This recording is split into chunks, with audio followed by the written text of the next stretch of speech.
목사님은 이 성경을 특히 이제 복음서를 읽을 때마다 이 예수님과 함께 다녔던 제자들이 어떤 생각을 하면서 예수님을 쫓아다녔을까라는 생각이 듭니다. 질문이 마음속으로 떠오릅니다. 여러분이 예수님의 이 제자들이라면 어땠을까? 예수님을 따라다니는 일을 어떻게 느꼈을까요? 밤낮으로 예수님과 함께 다니는 거예요. 밤낮으로. 재밌었을까요? 아니면 힘들었을까요? 일단 목사님은 좀 힘들겠다라는 생각이 드는 게 예수님은 산에 자주 올라가셨습니다. 여러분 산에 올라가는 거 좋아하나요? 좋아해요? 동현이는 산에 올라가는 거 좋아한대. 예수님 산에 참 자주 올라가십니다. 근데 목사님 산에 올라가는 게 참 힘듭니다. 목사님 군대에 있을 때 3년 동안 36개월을 꽉 채워서 산속에서 살았는데요. 이렇게 동서남북이 다 산이야. 이렇게 아침에 눈 뜨면 산밖에 안 보여. 그런 데서 이제 3년 36개월을 살았습니다. 그래서 막 밤새서 산 돌아다니고 막 그랬어요. 그때 이제 무릎이 안 좋아져가지고 산 돌아다니다. 지난주에 설명했던 증상 기억납니까, 여러분? 몸에 이렇게 물이 차가지고 신경을 누르면 무지 아픈 그런 병에 관해서 설명을 했었죠. 목사님이 그걸 잘 아는 이유가 직접 경험해 봤습니다. 무릎에 물이 차가지고 무릎이 퉁퉁 부어요. 이렇게 한 1.3배 정도 부어. 벌레 두끼보다 이렇게 부어. 그럼 무지하게 아픕니다. 신경이 눌리니까. 그래서 겨우겨우 운전해가지고 병원에 가면은 이제 왼쪽 무릎이 이제 이렇게 퉁퉁 부었으니까 오른쪽으로 운전해가지고 도착하면은 이렇게 굵은 주사가 있습니다. 그럼 봤어요. 그런 주사기가 이렇게 굵고 바늘도 무슨 젓가락만 해. 그걸 갖다 무릎에 팍 꽂아가지고 그 안에 있는 물을 쭉 뺍니다. 그래서 그게 물이 좀 가라앉으면 물이 이제 붓기가 좀 빠져가지고 가라앉으면 통증이 사라지고. 그랬었어요. 그러니까 목사님 산 되게 싫어한다는 거야. 결론은. 근데 예수님은 산에 자주 가셔. 그럼 내가 예수님의 그 옆에 따라다니는 제자였으면 나도 산에 가야 되잖아. 예수님은 산에 가시는데 다녀오세요. 그럴 수 없잖아요, 그죠? 따라가야 되니까 좀 쉽지 않았겠다라는 생각이 많이 듭니다. 예수님은 이곳저곳을 많이 돌아다니셨어요. 많이 돌아다니셨어요. 그래서 그 여행의 대부분은 걸어 다니셨죠. 근데 운이 좋아서 어디를 갔는데 그 동네에서 누가 예수님과 제자들을 자기 집으로 모셔가 초대해가지고 오늘은 여기서 쉬세요라고 얘기를 해주면 가서 쉬지만 그런 사람이 없으면 뭐 그냥 길에서 자야 되는 거예요. 제자들끼리 이렇게 뭉쳐가지고 야야 옷 좀 그런 예전에 이렇게 걸치는 옷이잖아요. 잘 땐 이거 벗어가지고 이렇게 덮고 자거든요. 야야 모여봐 서로의 체온을 느끼면서 자야 되는 뭐 그런 생활을 했을 겁니다. 3여년 동안 거의 군대지 뭐 그죠? 힘들었을 거예요. 제가 부사님 생각하기에는 쉽지 않았을 겁니다. 근데 예수님을 따라다니는 게 쉽지 않을 것 같다라는 생각이 들었던 이유가 꼭 몸이 힘들고 불편해서뿐만 아니라 또 한 가지 이유가 있습니다. 예수님은 제자들에게 여러 가지를 가르치셨어요. 참 많이 가르치셨어요. 여러분은 일주일에 한 번만 예배에 나와가지고 한 번만 가르침을 받잖아. 예수님을 따라다니는 사람은 24시간 365일 예수님 따라다니면서 예수님 딱 쳐다볼 때마다 지훈아 너 말이야 이렇게 해야 돼. 혜음아 너 이렇게. 그러니까 이거를 365일 맨날 듣는 거야. 그러니까 여기 이제 이거 자체 들 땐 듣기가 힘들 텐데 이 예수님이 가르쳐 주신 내용이 어려운 이유는 뭐냐면 그 내용이 어려워서가 아니고 그 내용은 알겠는데 그러니까 무슨 말, 이 말이 도대체 무슨 말이야? 너무 어려워. 그런 차원의 어려움이 아니고 무슨 말인지는 너무나 분명히 알겠어. 쉬워. 이렇게 하라는 거구나 알겠어. 어려운 건 뭐냐면 그걸 실천하는 게 어려운 말씀들이었어요. 아마 이 중에서 우리 대부분도 아마 그럴 겁니다. 예수님의 말씀, 하나님의 말씀 듣고 뭐 하라는 건지는 다 알아요. 어렵지 않거든. 어려운 건 뭐냐면 그걸 실천하는 거예요. 말씀대로 사는 게 어렵다는 거죠. 예수님이 하신 말씀이 좋은 건지는 알겠는데 그대로 행하기가 어려운 겁니다.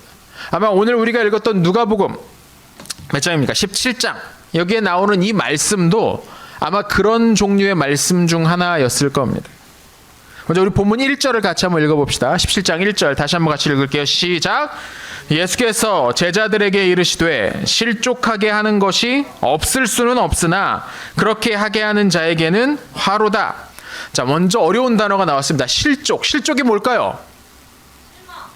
실망. 실망과 조금 다릅니다. 물론 확장적인 의미에서는 그렇게 이야기할 수도 있습니다. 실족. 그치, 족자가 발이죠. 네, 맞습니다. 실자는 실수할 때 할 때 실자입니다. 그러니까 실족은 무슨 말이냐면 발을 헛디디는 거예요. 네, 발을 헛디디는 거. 그게 실족하는 겁니다. 발을 헛디디면 어떻게 될까요? 넘어지죠. 네, 당연합니다. 네, 발을 헛디디면 넘어져요. 그러니까 실족하게 한다는 말은 무슨 말이냐면 다른 사람을 실족하게 한다는 건 다른 사람이 잘못해서 죄를 저질러서 넘어지게 만드는 것. 죄를 저지르게 만드는 것. 아마 이런 뜻일 겁니다. 그러니까 이 말씀은 1절의 말씀 이런 뜻인 거예요. 우리가 다른 사람을 죄에 빠지게 만들 때가 있지. 그게 꼭 일부러 그럴 때가 아니라도 그럴 때가 있다. 그런데 그렇게 다른 사람을 죄 짓게 만드는 사람은 큰 벌을 받을 것이다. 이런 뜻입니다. 일부러 그렇게 한 게 아니더라도 나도 모르게 어떤 사람을 잘못하게 만들고 그 사람을 죄 짓게 만들고 그 사람을 힘들고 괴롭게 만드는 그런 일들이 벌어지면 그 사람이 큰 벌을 받게 될 거라는 거죠. 2절엔 이렇게 말씀을 하세요. 2절도 같이 한번 읽어볼게요. 시작. 그가 나만 읽니? 자, 2절 시작. 그가 이 작은 자 중에 하나를 실족하게 할진대 차라리 연자맷돌이 그 목에 매여 바다에 던져지는 것이 나으리라.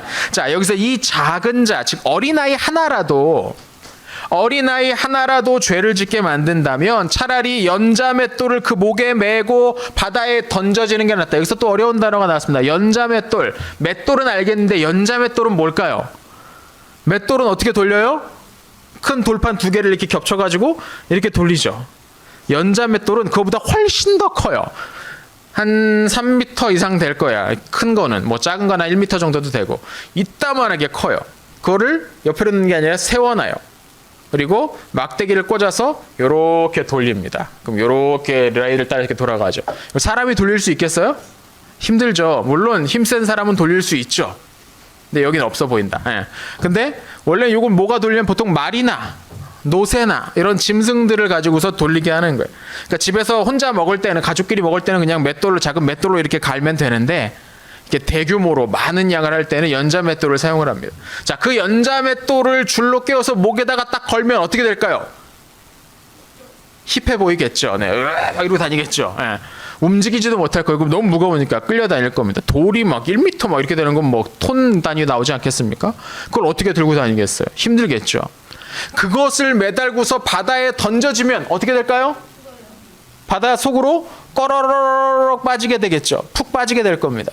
자, 여기에서 또 하나. 여러분 잘 기억하고 있는지 모르겠어요. 몇 주 전에 목사님이 누가복음에서 그런 이야기를 했어요. 예수님이 어떤 사람을 괴롭히던 귀신을 쫓아내시는 이야기에서 이와 비슷한 내용이 나옵니다. 어떤 내용이냐? 무저갱이라는 곳이 나왔었어요. 기억나는지 모르겠어요. 무저갱, 바닥이 없는 구덩이 뭐 이런 뜻이었어요. 무저갱. 그게 귀신들이 막 가는 감옥 같은 곳, 그런 곳이라고 했죠. 근데 옛날 이스라엘 사람들이 그 무저갱이 어디 있다고 생각했다고요? 저 깊은 바다 속에 있다고 생각했어요. 그래서 돼지떼에 들어간 귀신들이 바다에 다 빠져버렸다. 뭐 그런 얘기를 했었죠. 자, 그러면 목에다가 연자맷돌을 메고 바다에 던져지면 어디로 빠지는 거겠어요? 그 무저갱에 들어가는 거라고 아마 그 당시 사람들은 생각을 했을 겁니다. 귀신들이 잡혀가는 곳, 감옥 같은 곳, 그런 곳에 빠질 거라고 생각했다는 거죠. 그러니까 예수님이 말씀하시는 게 뭐냐? 차라리 그렇게 되는 게 연자맷돌 목에 걸고 바다에 빠져가지고 쫙 깊숙한 물속 감옥 같은 데 갇히는 게 이 작은 아이들을 죄짓게 만들어서 받을 벌보다 가볍다. 야, 이것도 이렇게 무서운 일인데 이것보다 차라리 너보다 아주 작은 사람, 너보다 약한 사람, 너보다 그냥 어린아이처럼 아무것도 할 수 없는 그 사람을 죄짓게 만들어서 네가 받게 될 벌은 이것보다 훨씬 더 크다는 거죠. 야, 무시무시한 말씀인 거죠. 여러분 다른 사람들을 실수하게 만들고 또 죄짓게 만들고 뭐 그렇게 한 적이 한 번도 없나요, 여러분? 우린 그럴 때가 있을 겁니다. 뭐 그런 거죠. 여러분 형제들 있는 친구들은 아마 많이들 경험해 봤을 겁니다. 놀려가지고 상대편으로 하여금 분노하게 만드는 일. 여러분 그런 일들 많이 일으키잖아요. 그죠? 어딨냐 진혁아 그지? 네. 그런 일들이 많이 있잖아. 막 동생 막 놀리고 막 괴롭혀가지고 막 동생이 막 짜증나서 분노하여서 에이 50원짜리야 막 하면서 하게 만들 그런 일들이 일어났단 말이죠. 우리보다 작은 사람들을 죄짓게 만든다는 그런 일들이 우리에게 일부러 했든 그렇지 않든 다른 사람과 관계하다 보면 나 때문에 상대가 죄를 짓게 될 때가 있습니다. 근데 예수님은 그것도 문제라고 말씀하시는 거예요. 너희들이 죄 짓는 것도 문제고 너희가 다른 사람을 죄 짓게 만드는 것도 문제다라는 거. 야, 너무 힘들잖아. 근데 이뿐만이 아니죠. 3절을 보니까 다른 사람이 죄를 짓는 모습을 보게 된다면 그걸 그냥 넘어가지 말고 가서 죄를 뉘우칠 수 있도록 경고하래요. 근데 여러분 이것도 쉽지 않잖아. 누가 죄 짓는 모습을 보니까 내가 가가지고 야, 너 그렇게 하면 안 되라고 굳이 가서 경고하고 이야기하는 거, 이거 귀찮잖아요. 안 하고 말지, 무시하고 말지. 그럼 뭐 너는 그렇게 살아라, 난 이렇게 살란다 하면서 다른 사람이 죄 짓는 모습 보고서 굳이 가서 경고하고 돌이키라고 이야기하지 않습니다. 우리는 내 일도 아닌데 그러면서 그냥 넘겨버리죠. 시간이 지나면 뭐 알아서 해결되겠지, 뭐 그렇게 생각할 겁니다. 뿐만 아니죠, 예수님은 다른 사람이 회개할 때마다 용서하라고도 가르치십니다. 4절인데요. 같이 한번 읽어볼게요. 4절 시작. 만일 하루에 7번이라도 내게 죄를 짓고 7번 내게 돌아와 내가 회개하노라 하거든 너는 용서하라 하시더라. 어떤 사람이 우리한테 죄를 저질러서 잘못을 저질렀어요. 근데 그거 한번 용서해 주는 것도 큰 맘 먹어야 됩니다. 쉽지 않아요. 근데 그 사람이 하루에 7번 나한테 잘못했어. 이건 뭐 하자는 거야? 이제 나랑 싸우자는 거죠. 나랑 장난하니? 나오는 거죠. 근데 예수님 뭐라고 말씀하시면 하루에 7번이라도, 평생 7번이 아니에요. 하루에 7번이라도 나한테 잘못을 했을 때 자기의 잘못을 인정하고 용서해달라고 하면 그렇게 용서해 줘라 라고 말씀을 하셨다는 겁니다. 한 번 용서해 줬는데 조금 있다가 또 해. 아이씨 했는데 또 용서해 줘, 미안해 잘못했어 했어. 용서해 줬는데 좀 이따 또 그래. 또 그래. 또 그래. 여러분 용서할 수 있겠어요? 근데 예수님이 용서하래요. 용서하랍니다. 예수님 말씀이 이래요, 여러분. 그러니까 예수님 따라다니기 쉽겠냐고요. 예수님 하시는 말씀이 우리가 정말 알지만 알기는 쉬워. 내용 가르쳐 주시면 아, 그런 말씀이구나 알기는 쉬운데 그 말씀대로 행하기가 너무 어려운 그런 말씀들이 많다는 거죠. 어쩌면 예수님의 12 제자들도, 사도들이라고 불렸던 이 12 제자들도 예수님의 말씀을 들으면서 우리랑 비슷한 생각이 들었을지도 모르겠어요.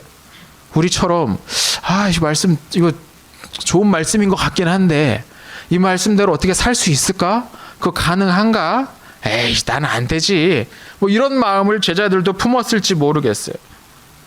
제자들은 그래서 예수님에게 이렇게 말했습니다. 5절을 같이 한번 읽어보겠습니다. 5절입니다. 시작. 사도들이 나만 읽니? 자, 다시 5절입니다. 네, 시작. 사도들이 주께 여짜오되 우리에게 믿음을 더하소서 하오니 아멘. 사도들이 예수님에게 뭐라고 말했다고요? 믿음을 더하소서. 믿음을 좀 저희에게 주십시오. 이게 무슨 말이냐? 예수님이 지금 가르쳐 주시는 이 말씀을 머리로는 그래야 된다는 것을 알겠는데 도저히 실천하기가 힘듭니다. 저희에게 이 말씀에 순종할 수 있는 믿음을 주십시오. 아마 이런 말이었을 겁니다. 우리랑 비슷한 거죠, 제자들도. 그래서 예수님이 이렇게 대답하십니다. 오늘 보면 마지막 절 6절인데요. 같이 한번 읽어봅시다. 시작. 주께서 이르시되 너희에게 겨자씨 하나일 만한 믿음이 있었더라면 이 뽕나무더러 뿌리가 뽑혀 바다에 심기어라 했을 것이요 그것이 너희에게 순종하였으리라. 아멘. 여러분 많이들 알겠지만 겨자씨가 매우 작습니다. 아, 네, 제가 오늘 겨자씨를 갖고 왔습니다. 예, 보여주려고. 함수원 선생님, 제 옷에 왼쪽 주머니에 아마 보면 겨자씨가 있을 겁니다. 네, 작은 병에 담겨 있을 겁니다. 네, 좀 가지고 나와 주십시오. 네, 여러분 겨자씨는 매우 작습니다. 네, 감사합니다. 여러분 이게 겨자씨입니다. 안 보이죠? 네, 갖고 싶은 사람은 끝나고 오면 목사님 3알씩 줄게요. 한번 집에 가서 심어보세요. 이거 자라나 안 자라나. 네, 이스라엘에서 가져온 겨자씨라고 합니다. 정말 작습니다. 이게 얼마나냐면 들깨 크기 정도 돼요. 들깨 크기 정도. 들깨는 근데 통으로 안 먹으니까 그냥 참깨 같은 거. 깨 크기보다 조금 작습니다. 참깨보다 조금 더 작습니다. 굉장히 작아요. 여러분 음식에 그 깨 뿌리는 것보다 작다는 거예요. 근데 예수님은 우리에게 이렇게 작고 작은 겨자씨만한 믿음이 있더라도 그 옆에 있는 엄청나게 커다란 나무를 통째로 뽑아서 바다에 던질 수 있을 거라고 말씀하십니다. 여기 나오는 이 뽕나무라는 건 어떤 나무냐면 뿌리가 아주 넓게 퍼져요. 나무는 요만한데 뿌리가 이렇게 넓게 퍼져, 몇 미터씩. 그러니까 그걸 뽑기가 대단히 어렵겠죠. 그러니까 아주 뽑기 힘든 나무를 가리켜서 뽕나무라고 이야기합니다. 아무리 힘이 센 사람도 혼자서 이걸 뽑을 수는 없죠. 하지만 우리에게 아주 작은 믿음, 이 겨자씨 하나일 만한 믿음만 있다고 하더라도 그게 진짜 믿음이면 충분히 할 수 있다는 거예요. 자, 그럼 질문. 무엇을 충분히 할 수 있을까요? 믿음만 있으면? 뽕나무 말고. 그래. 우리에게 믿음이 있으면 무엇을 충분히 할 수 있다는 뜻일까요? 내가 하고 싶은 것을 다 할 수 있다? 믿음만 있으면 내가 원하는 걸 다 가질 수 있다? 그런 말씀일까요? 아니죠. 이건 만약에 그렇게 해석하는 사람이 있다면 그 국어 공부 잘 못하는 사람입니다. 여기서 겨자씨 하나만 있으면 할 수 있는 일이란 무엇이냐면 바로 그 위에서 했던 말씀이죠. 뭐예요? 하나님 말씀대로 살 수 있게 된다는 겁니다. 우리에게 믿음이 있으면 우리가 원하는 걸 다 할 수 있다란 말이 아니고 우리에게 믿음이 있으면 하나님 말씀대로 살 수 있다는 거예요. 예수님이 하시는 말씀이 그겁니다. 다른 사람을 죄 짓는 상황에 빠뜨리지 않을 수 있다는 거예요. 우리에게 믿음이 있으면. 귀찮고 불편하지만 잘못을 저지른 사람한테 가서 그거 잘못됐어 라고 문제를 알리고 함께 고쳐가기 위해서 노력할 수 있다는 거예요. 믿음이 있는 사람이 그걸 할 수 있다는 겁니다. 누군가 나에게 하루에 7번이라도 잘못했다라고 하더라도 용서해 줄 수 있게 된다는 거예요. 믿음이 있으면, 우리에게 겨자씨 하나일 만한 믿음이 있으면 우리가 예수님의 이 말씀에 순종할 수 있게 될 거라는 겁니다. 문제는 그러면 뭐냐면 다른 게 아니고 우리에게 믿음이 부족하다는 겁니다. 우리에게 믿음이 부족하다는 거예요. 분명 하나님은 말씀대로 하면 내가 복을 받을 것이라고 말씀하셨는데 우리의 마음속에는 어떤 생각이 있냐면 하나님 말씀대로 하면 괜히 더 사는 게 힘들어지지 않을까라는 불안감이 있어요. 하나님 말씀대로 살면 내가 손해보지 않을까? 내 자존심이 상하게 되지는 않을까 하는 염려가 있다는 거예요. 그래서 말씀대로 살지 못하는 거예요. 우리에게 믿음이 없다는 거예요. 하나님 말씀을 안 믿는다는 말이에요. 다른 말로 하면. 우리에게 필요한 건 이 겨자씨 하나일 만한 믿음입니다. 작은 믿음이에요. 우리에겐 이게 필요합니다. 이 믿음이 있으면 하나님의 말씀에 순종할 수 있습니다. 커다란 나무를 뿌리째 뽑는 것이 불가능해 보이지만 그런 것도 할 수 있다는 거죠. 순종은 믿음이 있어야 할 수 있습니다. 근데 이 믿음이 없으면 아무리 작은 일에도 하나님의 말씀을 따를 수가 없어요. 쉬운데 못해. 믿음이 없으면. 하나님의 일이라는 건 그렇습니다. 우리의 의지력으로, 우리의 인내심으로 할 수 있는 게 아니고 하나님이 주시는 그 믿음이 있어야 할 수 있는 거죠. 믿음만 있으면 우리도 성경 속에 나오는 수많은 믿음의 영웅들처럼 할 수 있습니다. 다윗처럼, 솔로몬처럼, 삼손과 기드온, 이사야와 예레미야처럼, 베드로와 요한처럼, 바울처럼 살 수 있게 된다는 거예요. 믿음이 있으면 우리도 그렇게 할 수 있습니다. 이 사람들이, 목사님 방금 이야기한 이 사람들이 무슨 특별한 사람들이 아니었어요. 하나같이 다들 그 시작은 아무것도 아닌 그런 사람들이었어요. 근데 믿음을 갖고 살다 보니 놀라운 일들을 할 수 있었던 거죠. 믿음이 있다고 해서 우리 앞을 가로막는 바다를 모세처럼 갈라지게 할 수는 없을지 모릅니다. 하지만 믿음이 있는 사람들은 우리 앞에 있는 이 장애물들을 보고서 포기하지 않고 하나님이 길을 열어주실 거라는 걸 믿고 계속 앞으로 나갈 수가 있습니다. 믿음이 있다고 해서 우리 모두가 베드로처럼 물 위를 걸을 수는 없을 거예요. 하지만 믿음이 있으면 두려움을 이기고 순종할 수 있습니다. 믿음이 있으면 그렇게 할 수 있습니다. 제자들은 자신들에게 무엇이 부족한지를 정확히 알았어요. 그래서 예수님에게 부탁한 겁니다. 선생님, 저희에게 믿음을 주십시오. 저에게 믿음이 필요합니다. 믿음이 있으면 저희도 할 수 있습니다. 그럼 우리는 무엇을 믿어야 될까요? 목사님 3가지만 이야기하겠습니다. 가장 먼저 우리는 하나님이 살아계시다는 것을 믿어야 됩니다. 하나님이 살아계시다는 걸 믿어야 됩니다. 하나님이 살아계십니다. 그분은 오래전 사람들이 상상으로 만들어낸 분이 아니고 지금도 살아계시고 앞으로도 영원히 살아계시는 하나님입니다. 우리 먼저 하나님이 살아계시다는 것을 믿어야 됩니다. 두 번째로 우리는 하나님이 지금도 놀라운 능력으로 이 세상을 다스리시는 분이라는 것을 믿어야 됩니다. 이 세상은 사람들이 움직이는 것 같지만 그 모든 것 뒤에는 하나님이 계십니다. 마치 영화 속에서 영화 감독은 보이지 않지만 영화에 나오는 모든 것들이 다 감독의 계획과 뜻에 따라서 이루어지는 것처럼 이 세상도 그렇다는 거죠. 하나님이 직접 등장하진 않으시지만 그 안에 있는 모든 것들은 다 하나님의 뜻대로 이루어집니다. 그래서 여러분, 영화를 잘 아는 사람들은 영화의 영상에 나오는 배우들만 보는 게 아니고 영화를 만든 감독이 누구인지에 집중합니다. 영화를 잘 아는 사람들은 거기에 집중합니다. 마찬가지. 우리도 이 세상을 다스리시는 보이지 않는 하나님에게 집중해야 된다는 거죠. 그리고 세 번째로 우리는 그 하나님이 살아계시고 이 세상을 다스리시는 그 하나님이 선하고 진실하신 분이라는 것을 또한 믿어야 됩니다. 하나님이 하시는 말씀은 오락가락하지 않습니다. 하나님이 하시는 말씀은 늘 진실해요. 그래서 그 말씀을 믿고 따르면 하나님이 약속해 주신 결과를 반드시 받게 됩니다. 이대로 하면 될 수도 있고 안 될 수도 있고 그런 게 아니고 반드시 하나님의 말씀은 이루어진다는 거예요. 그분이 하신 약속은 반드시 지켜집니다. 여러분, 성경이 바로 그 하나님이 하신 말씀과 약속이 기록되어 있는 책입니다. 그래서 하나님을 믿는 사람들은 성경을 계속 읽습니다. 여기 하나님의 말씀과 약속이 기록되어 있으니까요. 여러분, 이런 하나님을 믿는 사람은 예수님이 하신 말씀을 따를 수가 있습니다. 하루에 7번이라도 용서해 줄 수 있습니다. 그게 당장은 나에게 손해인 것 같은데 예수님이 그렇게 말씀하셨다면 그게 우리에게 유익한 일이라는 것을 믿으면 그렇게 할 수 있는 거죠. 믿지 못하면 하지 못하는 거고요. 여러분, 여러분에겐 가만히 한번 생각해 보세요. 지금 나에겐 믿음이 있나? 나에겐 믿음이라는 게 있는가? 한번 생각해 보십시오. 하나님이 살아계시고 그분이 온 세상을 다스리시고 그분이 선하고 진실하신 분이라는 것을 나는 믿고 있는가?